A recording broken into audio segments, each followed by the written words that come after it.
Well, hello, good people. Welcome back to the channel. Happy New Year's, guys. It's 2024. I'm so excited for this year. My name is Brittany, and I'm your balloon business coach, and I'm here to teach you everything I know about the balloon business.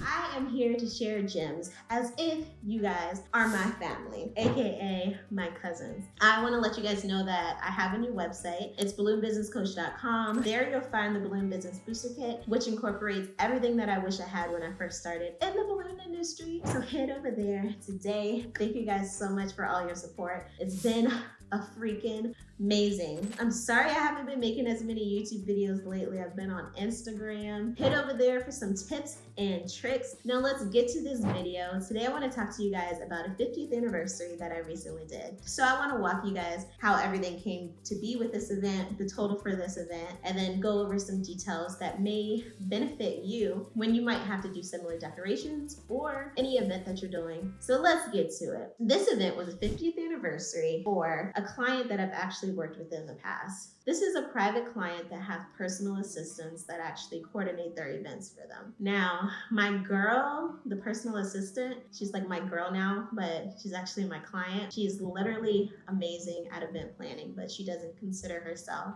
an event planner. But this time around, she was planning a 50th anniversary for the family that she's a personal assistant for. And it was gonna be a disco theme, but we also wanted to make sure that it was gonna be like an elegant disco theme. So we had like a lot of fun. The color scheme that we used was chrome burgundy, chrome silver, chrome gold, orbs balloons, silver orbs balloons, ivory. We used a lot of different disco ball accessories like crystal disco balls, and I found these super cute plush disco balls at Target, like in their little like $10 and under section. They were $5 a piece, and I raided that shelf and I pushed my cart around and checked those puppies out. But yes, I also got silver garland and fringe from Temu actually. And we just wanted like glitz, glam, not too many balloon decorations, but enough to make this disco theme come together. So the decorations that we ended up doing were 2 balloon cluster columns in the back sunroom.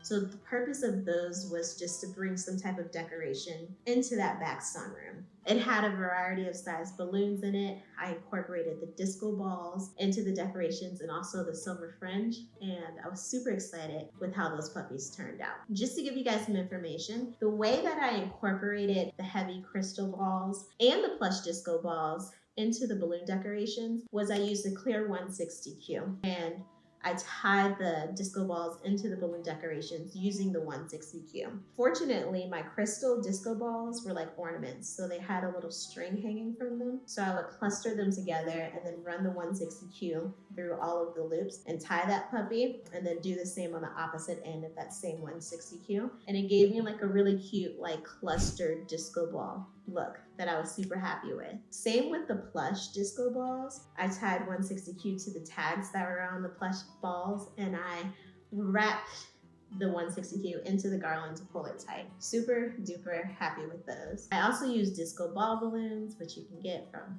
pretty much everywhere nowadays. And then we also had a photo op area using gold shimmer wall. An L-shaped balloon garland was attached to it, and then a number 5 and a number 0 marquee numbers that were made out of cardboard that I got from Amazon, but came together super cute. And then also we had balloons over the dance floor to give the illusion that they had helium in them when they didn't. And the reason why I did not put helium in those balloons was, one, I wanted to save on my expenses. Of course, using helium in all those balloons would cost more money. And then 2, the venue was not okay with us hanging anything from the ceiling or the chandeliers. So I wanted to make sure that nothing escaped from me. Like if I had some type of like error during the install, and I wouldn't be able to get those balloons down because the ceiling height was like a good 30 feet. So those puppies would have had to stay up there until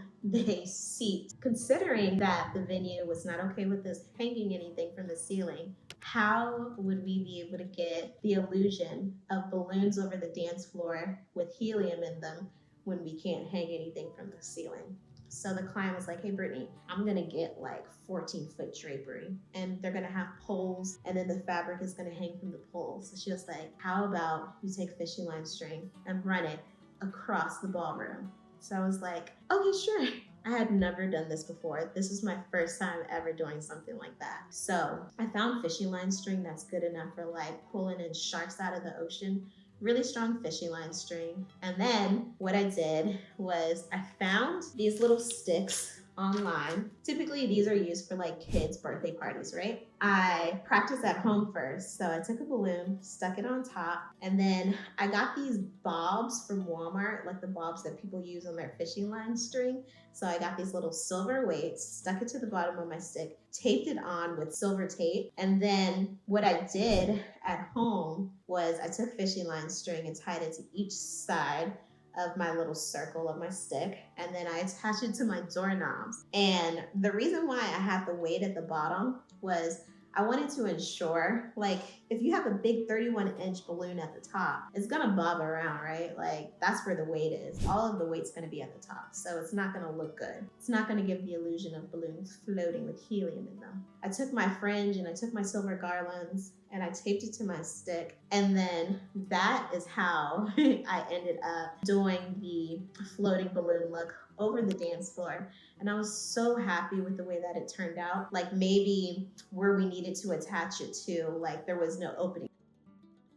So I got clamps that I could potentially attach to the poles. But thankfully it ended up working out in which there was a separation of fabric at each point where I ran the fishing line string. So I was able to simply triple knot it to each pole, and we had horizontal fishing line string running across the ballroom. So what I did is we worked on the balloon decorations on the floor first, attached the fishing line string to each balloon. It wasn't one long string because I wanted to make sure that my balloons were balanced. Once everything was done on the floor, that's when we took everything up. All the balloons were already attached to the fishing line string. We started on one side, tied it, and then we took it to the opposite side of the ballroom. And thankfully, it did work out. We were using a 13-foot ladder, but thankfully I didn't have to go up on it. I did have somebody that I hired from TaskRabbit to come to specifically climb that ladder and reach new heights for me. So that ended up working out. And then also we had a balloon garland at the entryway, an L-shaped balloon garland,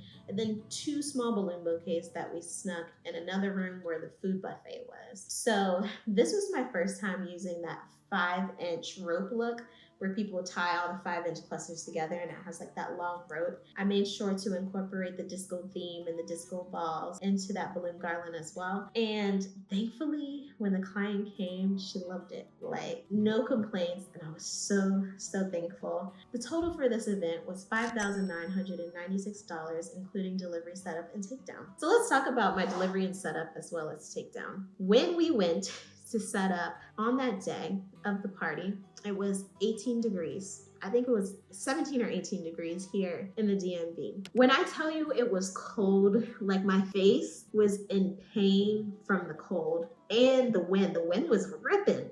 There was a wind tunnel. The steps to the country club that we were getting into were icy. Like, it was miserable. Balloons were flying, but thankfully I had put most of my balloons in plastic bags, big clear trash bags. Even for the balloons that I had hanging over the dance floor, each of those balloons were like packed up in plastic, and I combined them to ensure that the fringe couldn't tangle. So that helped a lot. I want to recommend that you guys definitely, if you have a lot of different balloons and single balloons and all that good jazz, that you put them in those big clear trash bags, because it definitely makes a difference. Now let's talk about when I went back to do takedown. So when I went back to do takedown, I had to use the loading dock this time around. I had to go through the second floor of the kitchen, take an elevator down, go through the kitchen again to reach the loading dock. It wasn't convenient. It wasn't like I was just dragging balloon decorations out of a room into a truck.